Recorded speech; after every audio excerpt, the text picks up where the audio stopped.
Okay. Our next topic or next unit is the network model.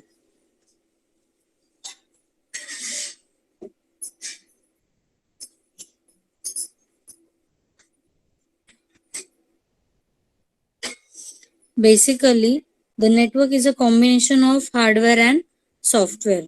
So it is used for send the data from one station or computer system to another computer system. So basically, the particular hardware is defined as a part of network which contains the physical equipments for carrying the signal from one point to another point of the network. So basically, the hardware is a physical device. So next one is a software which defines the another part of your network.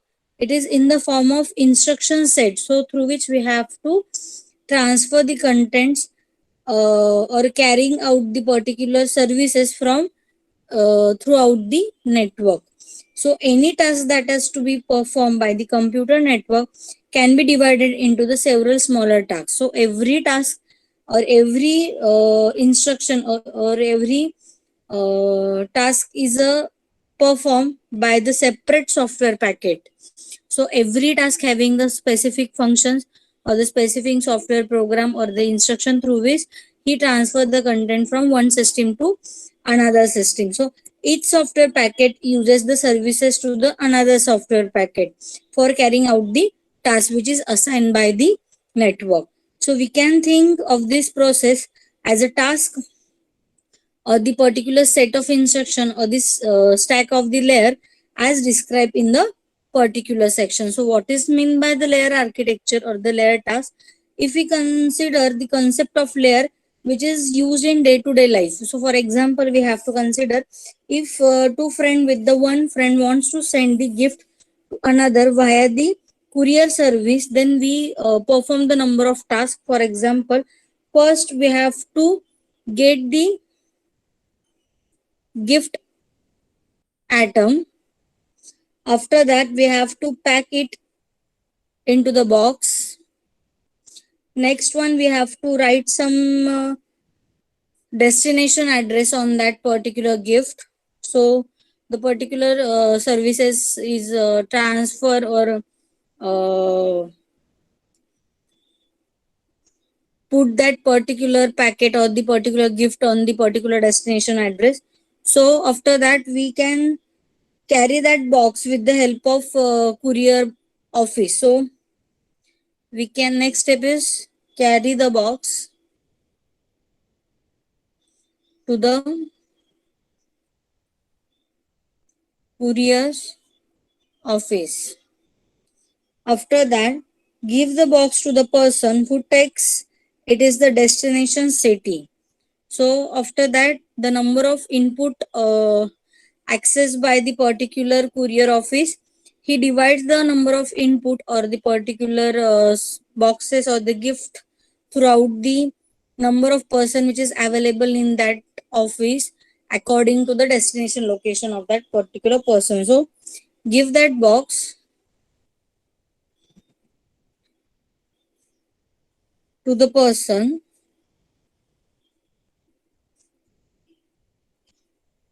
who takes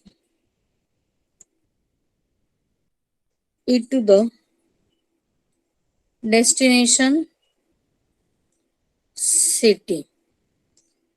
After that, the particular box carried from source to destination. So here the particular box is received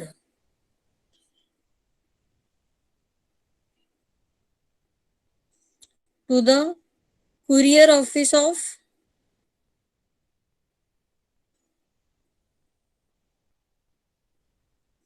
destination city. After that, the box is carried to the particular destination address.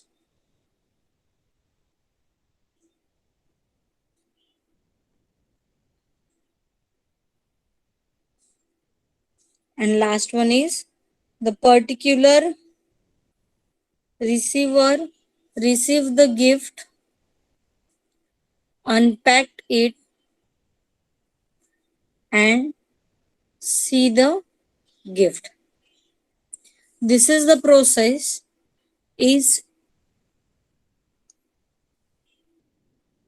one friend wants to transfer or one friend wants to send the gift from one location to another location to that another friend.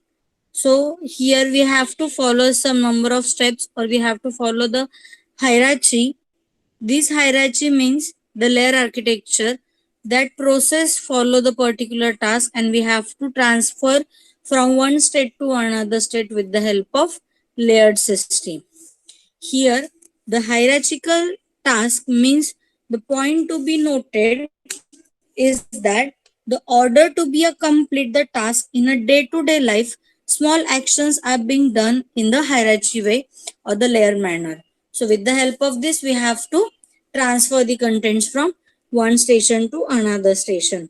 So here there is a two parameter is this. First one of the action which is taken by at the sender side, and next is the action taken at receiver side. So first we have to discuss the action taken by the sender side. So here the upper layer means this is the your upper layer, this is your middle layer, and last one is a lower layer of that architecture. So at the sender side, first we have to consider the upper layer.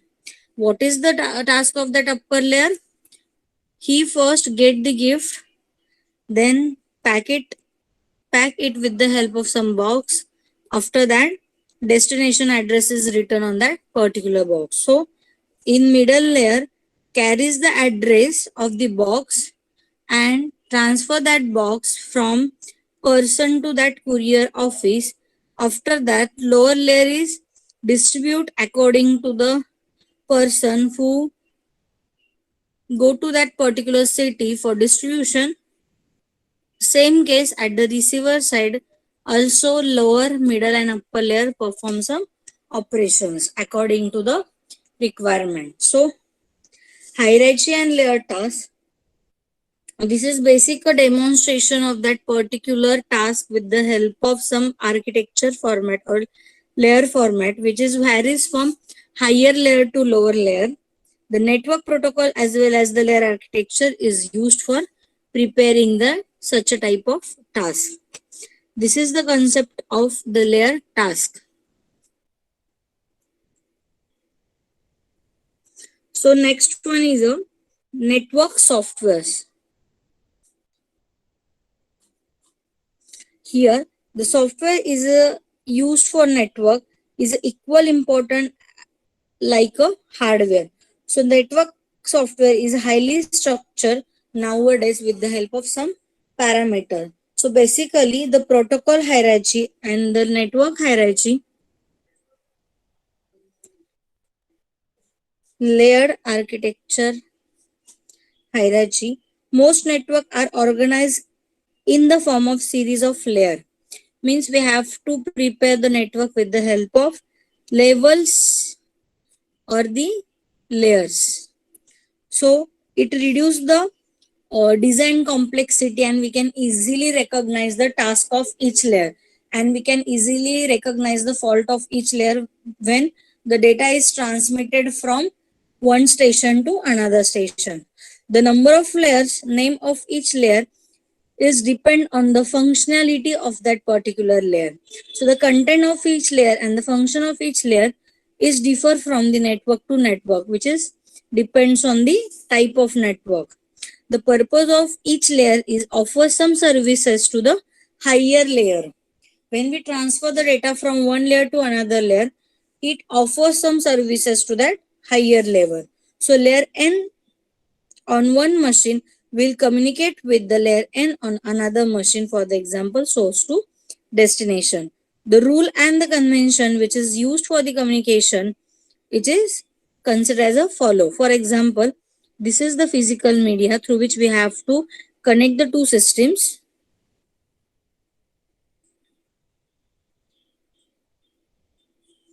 Here, there is a layer 1. This is layer 2. This is layer 3. This is the interface between layer 2 and 3. This is the interface between layer 1 and 2.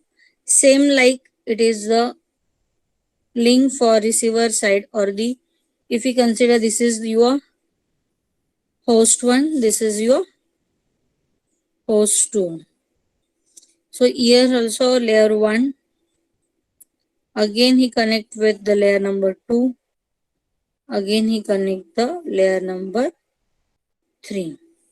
This is the your layer protocol for communication. 1 protocol, layer 2 protocol, layer 3 protocol. Basically, a protocol is an argument between the two communicating machine about how the communication link should be established and how we maintain that communication and how we'll release that communication, which is totally depends on the particular communication link between the n number of layers. So basically, the peer is the 3-layer architecture. So which entity comparing the corresponding layer of the different machine, which is called as a peer. With the help of communication equally takes place between the peer using this protocol. Means we have to consider every parameter considered as a peer, and every peer communicate with another peer. This communication is takes place between the two peer using this protocol. So this dotted line shows the virtual communication between the layers with the help of protocol. And the physical communication, this physical line is considered as a physical communication between the different layer which is available in the given network. So here we can consider that the reason for having the layer protocol. So why we consider basically, or why we refer the particular layer architecture or the protocol or the architecture. This is some reasons for network through which we can easily develop, or we can easily find out the fault with the help of some layer architecture. So there is some reasons. For that purpose, we have to consider the layer protocol architecture for preparing the networks. So the process of establishing the link between the two devices for communicate and sharing the information is a complicated task. So there is many instructions which are to be taken place into the consideration while we allow the effective communication. So this organizing all the function in an organized way for designing the field to need to develop a network architecture. So the network architecture varies, perform the different tasks and functions are grouped into the particular related and manageable set of parameter. So this group of tasks is considered as a layers. So the network architecture can be defined is a set of protocols that tell how every layer is to be a function, or how every layer performs some actions according to the network services. So there is a different advantages for choosing the layer architecture. So first one is a layer architecture provides the flexibility for modifying the network and to identify the particular services, or to identify the particular fault. So with the help of layer architecture, the new way of looking for the network, for example, if we transfer the content from one station to another station, so it's quite easy to recognize the flow of execution, or we can easily track the particular data with the help of network architecture. So simply the design process and the function of each layer and we can easily recognize the particular flow of execution. So the addition of new services and the management of the network become easy in the layer architecture. So because it having the layer structure, so we can easily add the new functionality. So the due to the segmentation means further due to the layer structure, it is possible to break a difficult problem into the smaller one, and it is more manageable task for solving and resolving the problems. So this is the advantage of layer architecture. And next one is a disadvantage of layer architecture. Basically, it faces the problem associated with the layer protocol that we lost touch with the reality. So the layer architecture is a kind of handling such a information means we have to track the n number of layers for recognizing the fault. So the maintenance is quite high comparatively non-layer structure. So the layer architecture can sometimes result in the poor performance because we have to transfer from one layer to another layer. So it quite time consuming. So this is the disadvantages of layer architecture.